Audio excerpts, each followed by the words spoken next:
Legends and Souls. It is out this week. The story of Sonny Vaccaro, also written with Armen Keteyian. Both these fellows are here with me. Sonny, Armen, how you guys doing? Doing great. I'm looking forward to it. The journey is now beginning again for me through this book. Sonny, what a story for you. You have so many different seminal moments, and Armen and I were chatting about that off camera. I mean, one moment for most people would be great. You have several moments. So what will surprise people the most when they check out this book? Well, they'll find out that it's true. It's improbable. My life is improbable. I think I can go right to the point. All the things that happened were there was no preview of that ever happening in my life. I wasn't built for that. Growing up in a small town, in Pennsylvania in the 1940s and 30s, and so my education, nothing led me to this, DJ. So I don't know where to take you other than it's a fascinating journey, and I'm proud of it.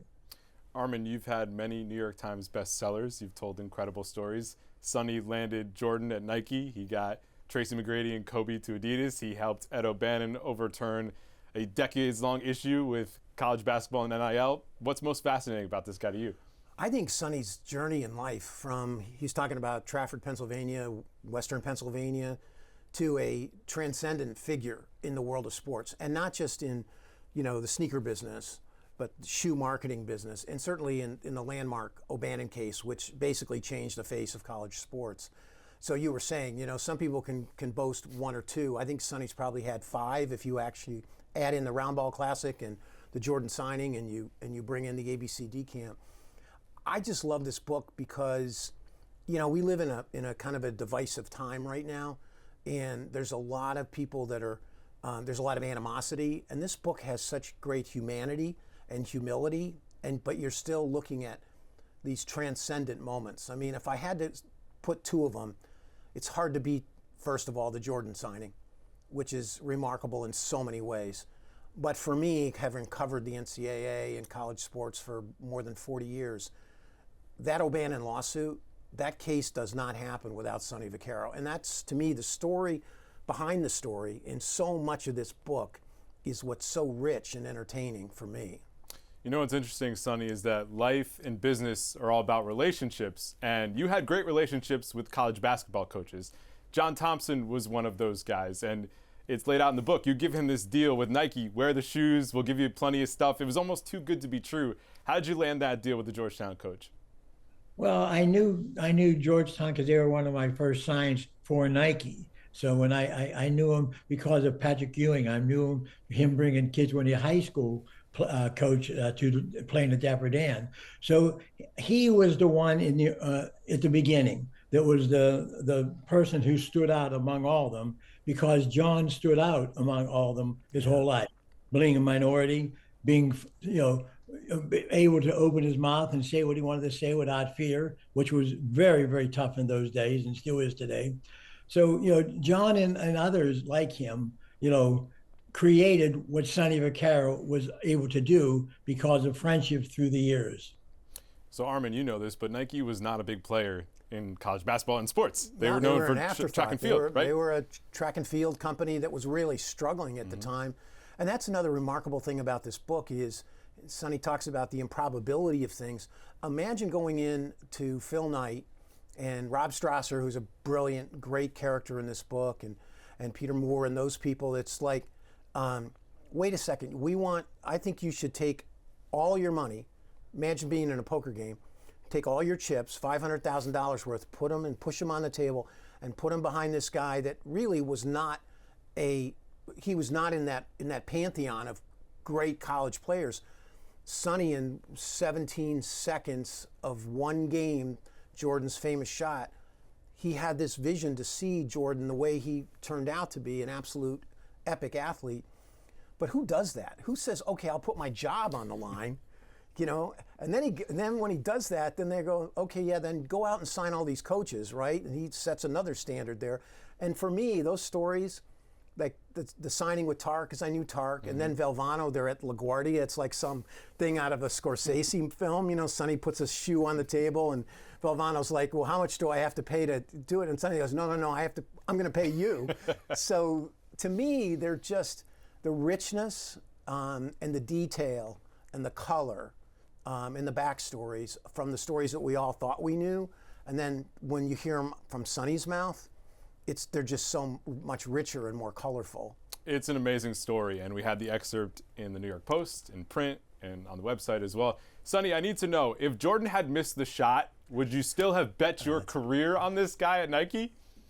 If Jordan would have missed a shot, I'd have been a very happy person. I was rooting for Georgetown, all my life and whatever. I never saw Michael after that game until I met him at Tony Roma's all those years later, a couple of years later. So my life would have changed somewhere else, that's for sure, because that wouldn't have happened. I wouldn't have had that image, because that is the only reason I stood with it, throughout life, and that's 17 seconds of my life. So that just to tell you, DJ, is how improbable my life was. That was a great question. No one ever asked it, but it would have changed. I wouldn't be sitting here in this studio with you. I would have been doing something different, because Jordan changed me, changed my direction in life, there's no question, and led to everything I ended up doing. And the greater thing, as Armen said, was Eddie. So that's how important it was to my life, that shot. He made it, and it changed my life. And we were saying before, having Billy Packer show up, and the Packer play this chapter, when Sonny told me, did I ever tell you about, Packer? And I'm like, well, and I worked Final Fours with Billy. No, what did he do? And then I'm like, oh my God, he closed the deal basically for Phil Knight to be able to say, look, this guy is going to be the greatest player of all time, talking about what Bobby Knight said. So you talk about improbability, and Sonny just had this way, those moments materialized, but I think they materialized because of the gravitas and the respect that Sonny had built up, and his word was his bond. I never heard in the 40 years that I've known Sonny Vaccaro and people talking about Sonny, I've never heard anybody say, Sonny said A, but he really did B. It was always, if Sonny said A, it was going to be A. And that's rare in that business too. And you mentioned that point, and that's what Billy Packer said too when he was going to the meeting. I'm going to give my honest, truthful opinion about Michael Jordan. So, Sonny, we're talking about Billy Packer here. How does his story get lost in the narrative here? Because we have Air the movie, we've heard your story. Billy Packer comes in as the final person to give the argument to Phil Knight for Michael Jordan. So why have we not heard this story before? Billy was a big guy in the whole college space. Why are we just learning about it for the first time? For the movie first, I know when Ben told me it took too long for them to run that in the script. They only had an hour and 50 minutes to do it. But for Nike, let me say this, and it'll sum it all up, DJ. I know you're on a limit here. What I'm saying in this book and what I'm saying to that particular thing, I am not afraid of anything said in there. So Billy was hidden like other things were hidden by the people who say that they didn't happen the way they happened. The people listening to the show right now have my word, and I'm not afraid of any repercussions. So a lot of my life was hidden by the people who opposed it. A lot of the things that happened with LeBron, say, that was hidden by corporate, But I went on with the life, a singular life with Pam and I, and eventually got to abandon. So I wanted to get that out to you. I'm just telling you and your audience, I'm not afraid of anything in that book.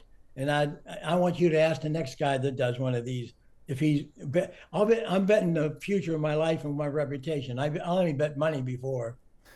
Well, I appreciate you laying it all on the line. And Armen, for you, to hear that for the person you're writing the book with, that's great. That's exactly what you want. It's the best. When you're, Sonny and I went over things chapter and verse, trust me. And the one thing, about Sonny was he has these 35 boxes which really are the library of his life. And everything in there, the beautiful thing about the prologue is, one of the great lines in the prologue is, that's the only part when he has this moment when he meets Phil Knight in an elevator in Paris, and Phil had fired him, and they had a terrible ending to a really seminal relationship. And Sonny has this episode, I won't go into the whole thing, but he has this episode that night, and he can't really remember anything after that. But that's the only thing in Sonny's life he can't remember. And he remembers things very clearly, and so does Pam Vaccaro. And between Sonny and Pam, which is literally Sonny and Pam, they're one entity in so many ways. a beautiful relationship that, being the investigative journalist that I am, I'm like, do we have documentation on all this? And Sonny was like, I can back up every single word in this book. And I didn't have to hear that twice from Sonny. I knew he had it. You know, what's interesting about that piece is that we get to go through all of these details, right? So Sonny, with the Jordan deal specifically, we learn about what was going on with Adidas and how they probably had the inside track there and blew it. And Converse was big in the game at that point. But what I was struck by was that Jordan's agent wanted more money up front and cost himself a little money on the back end there. So what's it like for you to revisit the contractual details all these years later, knowing what you know? Well, I know that David Falk's the same that day, 30, 40 years ago, and he is today. An agent wants the money up front. No one knew they were going to sell a million pair of shoes. So David took more money and less gamble, really. So he just did that, what any agent would do, So Rob Strasser told me that, when I asked him why did he do that, like your question, let me say something. I know we're running out of time here. My book never would have been written if it wasn't for my sister-in-law 8-10 years ago. I always started something and we put it aside, and unfortunately Mary Jo passed away while we were doing it. And so it sat there through all the problems with the illnesses in the family and COVID and that. And so so about 8 months ago, Pam and I picked it up and took off where Mary Jo left off, and that's why it even came to some. I was this close not to doing this, but when we did it, Armen, I don't think I've ever said this on any of these interviews or to you personally. I don't know if I would have, but at that time when a lot of things were going wrong mentally in my mind for what's happening in the country, to be very honest with you, which happened personally to what happened to me with this, I want to tell your audience, forget Sonny Vaccaro. If you really believe in yourself, if you believe that you can do something, you may not be able to do what that is, but you can do something in your life, because that was my story. My guidance counselor at Trafford believed in me, and I never thought I was going to college. So I appreciate you letting me to throw this in, but this book almost didn't get done, and it'll be standing forever. I really believe it's going to be something that's going to make people listen, not to Sonny Vaccaro, listen to the message, because someone stronger than you doesn't mean you lost a fight. It would have been a crime. And I've known Sonny for 40 years. Yeah. It would have been a crime if this book had not been written, because there's very, very few people I've met in the course of my career that measure up to Sonny Vaccaro as a man and as an influence and as a person who has changed the face of sports and people's lives, not just sports. You could fill a stadium, certainly an arena, with the number of young men and women whose lives Sonny Vaccaro has changed in basketball and now certainly with NIL. Yeah. You could fill up a couple of stadiums given what's going on right now. And to me, it was a labor of love. It wasn't transactional at all. It was, for me, is like, if I can help Sonny finish this book, get this book out, it meant the world to me, because Sonny is a very, very unique person. And this book deserved, and these stories deserve to be told. Well, I would also say that Nike is a very unique and specific place to work. So, Sonny, when you think about Phil Knight and Rob Strasser, the Nike culture, you were outside of all that. You became this big persona. They had their thing going on in Oregon. What's it like to work for Nike and to work for guys like that, where ego comes into play and then you become huge and suddenly you start to butt heads with people? How did you work through all that? Well, while everything was going good, I didn't have to live there. I didn't have to, show up every day to give a report. They left me on my own. I had carte blanche to what I wanted to do in those programs, and it was a beautiful existence. They did well. I was happy, and then they broke their vows, so to speak. Okay, it all turned out to be bullshit. Excuse me, and I apologize. It all turned out to be something that wasn't true. The firing was the hardest thing I ever went through. So this glory ride that I had, this beauty ride I had, and then to find out, later that other people knew about it and I didn't, that hurt me. And that'll stay with me till I die. And that's why it's in the book also. So it was good. It certainly jettisoned me to we're sitting in this program today. There's no question about it. But I believe I could have done something else. But I also believe that no one should be able to do that to individuals. If the man or the woman has a chance, don't let them do it. It's a great life lesson too, right? Because things can happen, and then Sonny picks himself back up. He goes to 14 Adidas, years. And Reebok, and 10 minutes. Yeah, there's the chapter title. Exactly. 14 years and 10 minutes. He's fired by Phil Knight in a 10-minute meeting where people knew the day before that Sonny was going to be let go. Sonny had no idea when he walked into Phil's office what was going to happen. But you could argue without that moment, you don't get Kobe Bryant, you don't get Tracy McGrady, you don't get the LeBron James story. You certainly don't get, I believe, Ed O'Bannon and the seminal lawsuit against the NCAA and what we're witnessing now with NIL. But those are moments that I never knew, honestly, what happened with Nike and Sonny. So that chapter is so revealing, and it's so revealing about Phil Knight. And then for whoever was behind it, to have the Portland FBI office investigate Sonny for corporate espionage, which turns out to be complete BS. But that was just vindictiveness by Nike because Sonny had become so powerful. But that power was based on nothing more than relationships and, as I said, saying A and doing A and not B or C. And there's power to that. There's power to Sonny's. People would have walked over hot sand for Sonny Vaccaro. And I think in many ways, Phil Knight certainly is a seismic figure in the world of sports. But I think Sonny got too big for Phil, and that was the end of it. Hey, Sonny, do you think Phil is going to pick up a copy of your book? I think they picked up a lot of copies. They may not tell you that, but they did. What do you think he'll make of all this, Sonny? I have no idea what Phil. Obviously, I have no idea what he'll make of it. But to me, it makes no difference what he makes of it. I know that I believe in myself, and that story is true. So whatever he wants to think, he can think. And I wish him nothing but the best of health and a continued life. Let's talk about another great story in here, and that's about LeBron James and how Adidas had the inside track to close and got in the way of themselves. So, Sonny, if Adidas had landed LeBron, how would that have changed everything for the company and for the shoe game? Well, it would have stopped Nike's move forward, to being dominant forever because LeBron was the final sign they needed, especially after that because Kobe had left Adidas to go to Nike then. But LeBron is the signature athlete on carrying over for Michael because LeBron is without sin. He can sell anything, okay? And he's proven himself to be a wonderful person. But if you want to be honest and accept it, if you just look at the records, Adidas sort of fell apart. I mean, they had T-Mac, they had a thing going, and Tracy was the only one that was able to carry on. So they all failed by being, I have no idea. I don't want to accuse them of being anything, but it was a stupid mistake they made. And the other thing, I don't think I've said this in front of a national audience.